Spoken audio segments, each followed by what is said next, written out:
Hi, I'm pro saxophonist Jamie Anderson. You're watching Get Your Sax Together, and this week we're dealing with what you can see right in the front of your frame.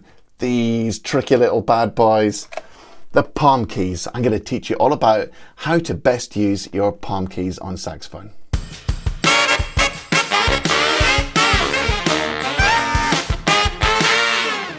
Just before we start unraveling these really gnarly keys at the side of the saxophone, make sure you check out my free 1-hour saxophone success masterclass using the link you can see there, or click the link in the description. It's a whole free masterclass, a whole hour's worth of teaching where you could instantly and dramatically improve your saxophone playing straight away. It's my gift to you. Help yourself, just click the link there and you'll have access to that wonderful free resource. Okay, let's crack on with today's lesson. So how do we get around these really gnarly keys at the side of the saxophone? Right, the first point to make is that unless your hand is in the right position, you're always going to struggle on the palm keys. The palm keys are, of course, the D key, the E flat key and the F key that you press with your left hand, the inside of your left hand on sax.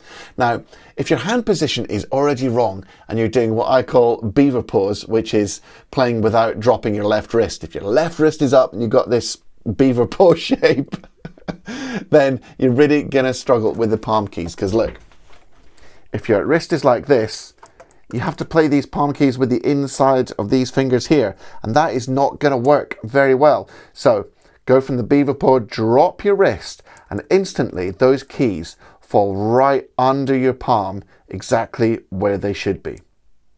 If you go to the video linked on the card above now, which was on using your left pinky on the table keys, I said exactly the same thing. So there's two great reasons to make sure that your left wrist is dropped down, because it makes the palm keys and the left hand pinky keys much easier. The second point is that typically it's a bit difficult to get to these palm keys and play them without your fingers flying up in the air. So some people play the palm keys and their fingers fly up off the keys like this, in what I kind of call the Tower Bridge sort of fingers.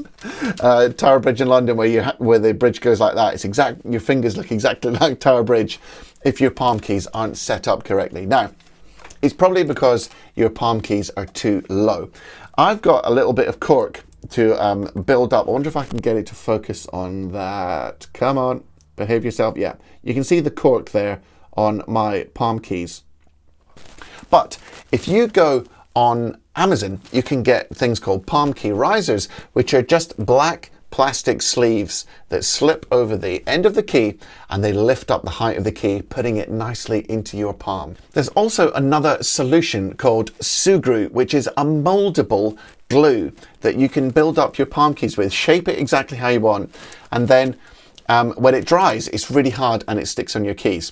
So you can look up online where to get Sugrue glue. It's really inexpensive way of building up your palm keys, and you can get them exactly the shape you want. I'm sure there'll be another video on YouTube somewhere of somebody showing you how to use Sugrue to shape your palm keys to fit, because you want your palm keys to be almost, they should be touching the inside of your palm.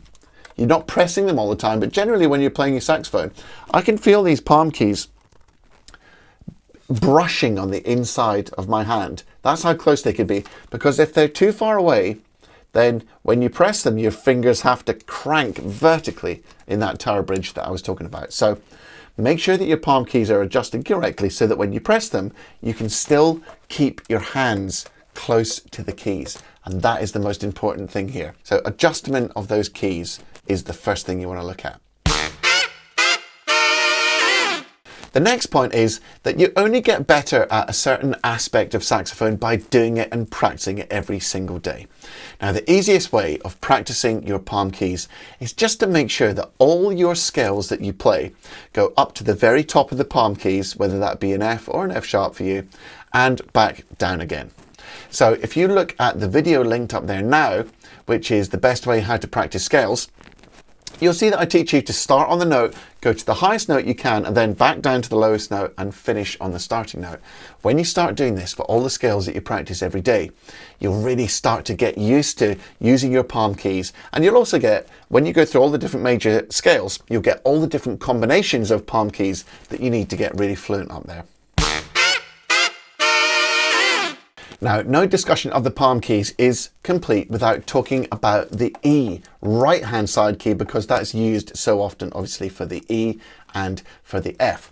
Now, you need to really dial in your right hand technique as well, so that you're not lifting your whole hand away like this when you play that E side key. You really want to make sure that you just keep your fingers over the keys, but it's just a simple hinge that you do with your right hand. You can see how my right wrist is just going like this when I play that E key. Twist, twist, twist. But my fingers are still close to the key. So D, E flat, E, F, E, E flat, D. You can see how my wrist is still really close to the keys. My right hand fingers are close to the keys. So make sure that when you're working on your palm keys, you also focus on your right hand and hitting that E key with the minimum of movement. What we need here is economy all the time. Now, the final point I want to make for this video is that you can always use the front F key for your F fingering and for your E fingering. Remember, if you want to play a high F, it's just like playing an octave A, but take your first finger and move it onto the front F key. That's the key above the B key, if you're not used to it. Or if you want to play a high E, you can just finger what is an octave G, but move your first finger over to that high F key. So that's two different fingerings for the high F and the high E. Now, there's going to be lots of situations where that's far and away the easiest way of playing something, so make sure you get used to that front F. Sometimes the notes don't pop out as well though, so a little warning for you there. For example, a great way of using that front F key is if you're doing an F major arpeggio to the top of the instrument.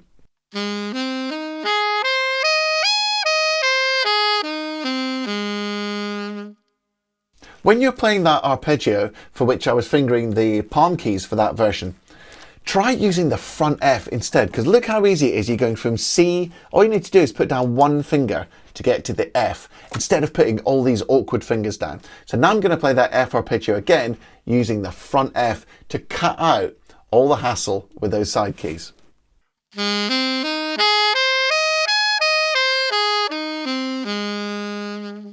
So as you can see in that example, it's much easier to go from C to F using the front F than it is using all the palm keys. So as you get your palm key work better and better, remember you've always got the option of the front F for the E and the high F.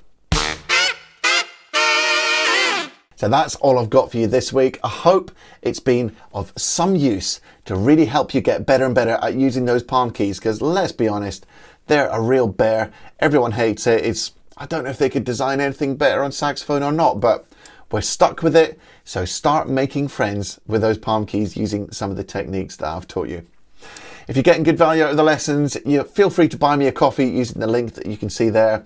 And like I say every week, thank you so much for all the people that have bought me a coffee. It really means the world to me. Thank you so much, you guys. As I mentioned earlier, don't forget to go and check out my free Saxophone Success Masterclass. And until next week's awesome lesson teaching you how to improve your saxophone playing, make sure that you practice hard, practice smart, and enjoy your music. See you later. You've probably heard me mention the famous beaver boat.